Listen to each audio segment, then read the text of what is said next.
Hello everybody, this is Gregory of 5-Minute Catholic Apologetics, where 5 minutes of your time may get you to the divine. Today we're going to talk about some misconceptions of the Middle Ages vis-a-vis Christianity. Now before we begin, let's start with a prayer. Nomine Patris et Filii et Spiritui Sancti. Amen. Gloria Patri Filii et Spiritui Sancto, secutor in principio et nunc et semper, et secula seculorum. Amen.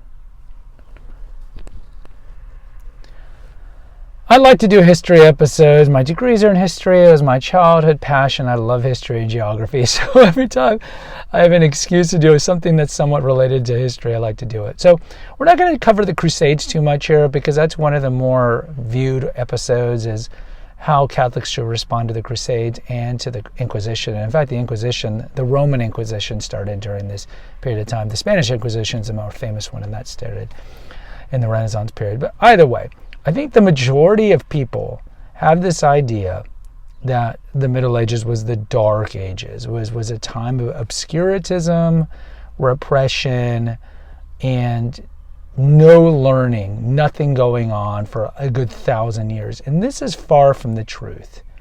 This is far from the truth.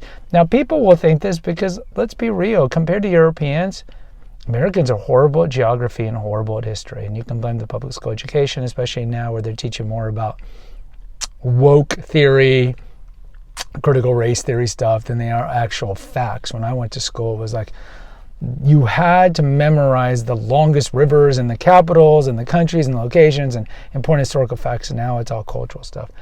But look, am I saying that the years from the fall of the Western Roman Empire in 476 AD to, most people would say the beginning of the Renaissance, depending on where you're at, would be Columbus discovering America in 1492, or the beginning of the Italian Renaissance in the early 1400s. It's not to say that there were bad things going on for those 1,000 years. Absolutely there were. But this idea that it was a horrible thing is pretty wrong. So the Roman Empire fell in 476, the Western Roman Empire.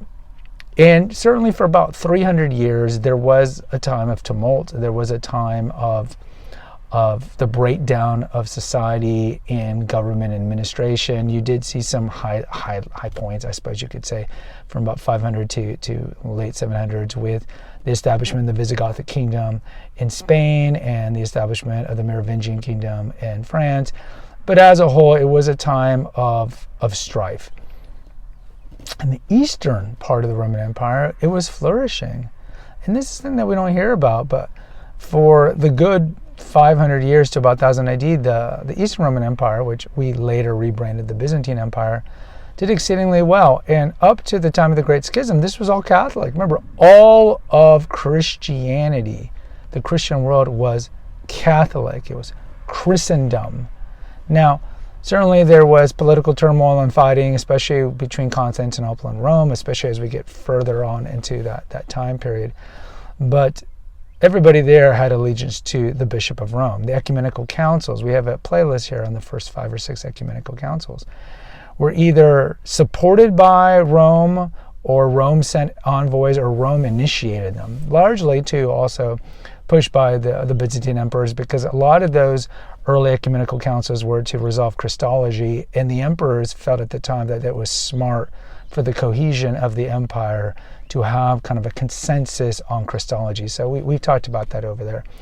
But either way, yeah, up until about 800 AD, it was pretty rough in the West. Then we have Charles the Great, or Charlemagne, emerging out of the Merovingian Empire, and he consolidated much of Western Europe, especially in present-day northern Spain, all of the Low Countries, France, and a good half of Germany and northern Italy.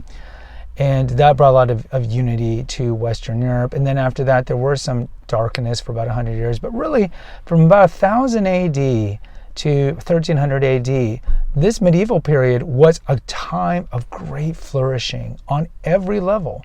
Population growth, consolidation of kingdoms, and of bringing stability.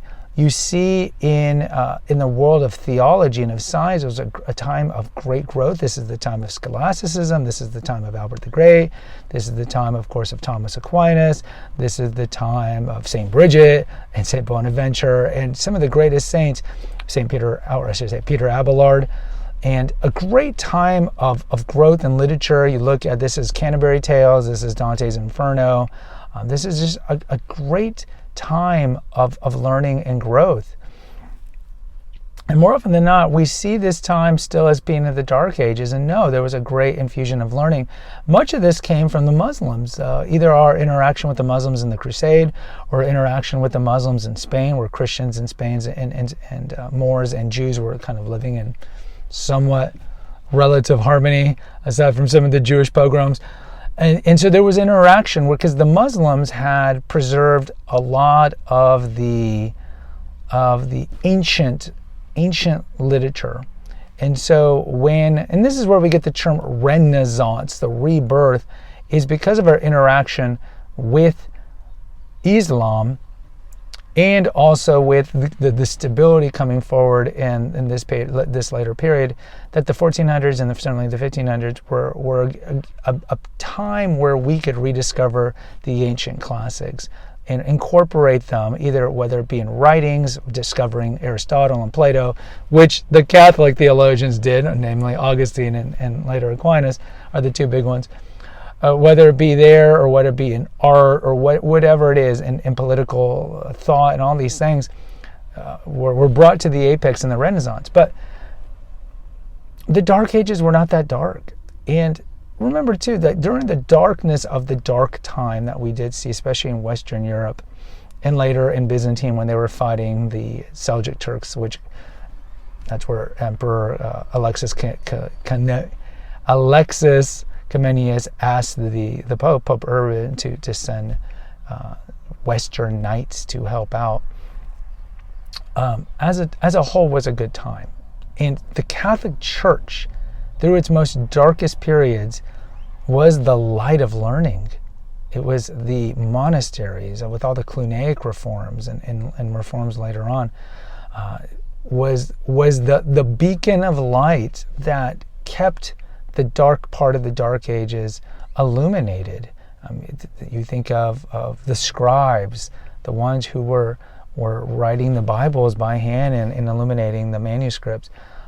It was a time that the Catholic Church was so pivotal in keeping things together. It was a centripetal force that kept things together when you saw these kingdoms fighting each other all of the time.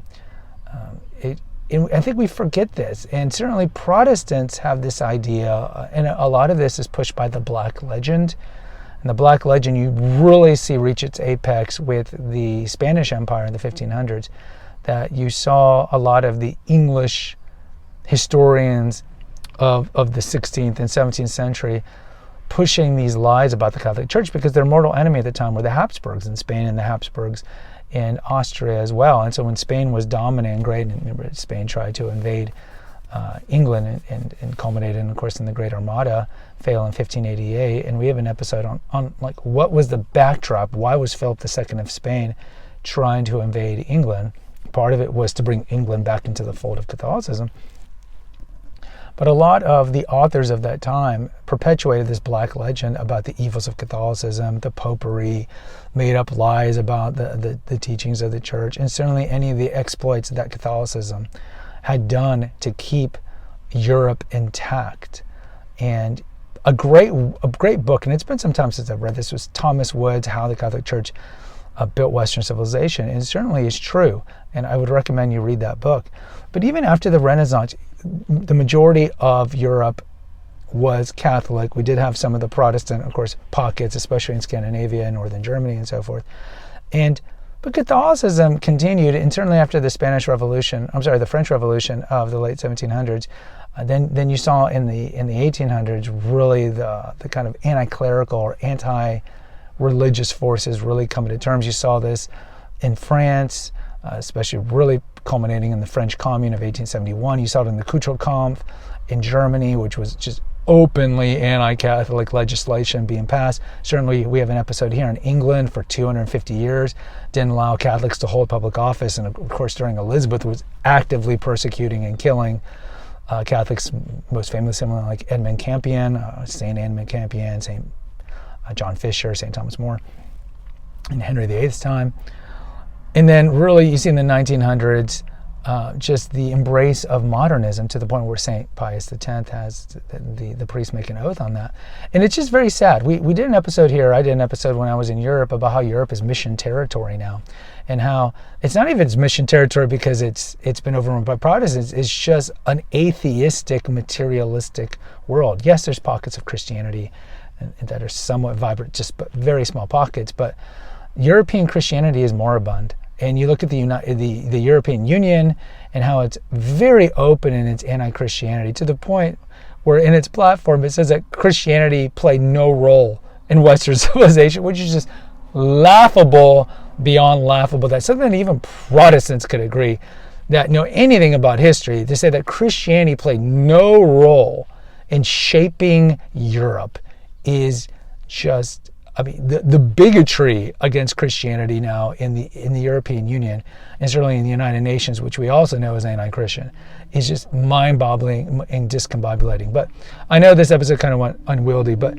look, Christianity played an exceedingly important role in the Middle Ages. In the Middle Ages, yes, in terms of, especially in the 14th century with the arrival of the plagues, and certainly, let's say, in the 9th century and the 10th century, there were some dark times with the breakdown of government. But as a whole, and you could say that about the 600s, 700s, especially in Western Europe, but as a whole, many of those centuries, especially when you go from like the 1000s to the 1300s, was a time of great growth. Most of that was fostered by the Catholic Church. And yes, every kingdom in Europe was Catholic. All the monarchs were Catholic.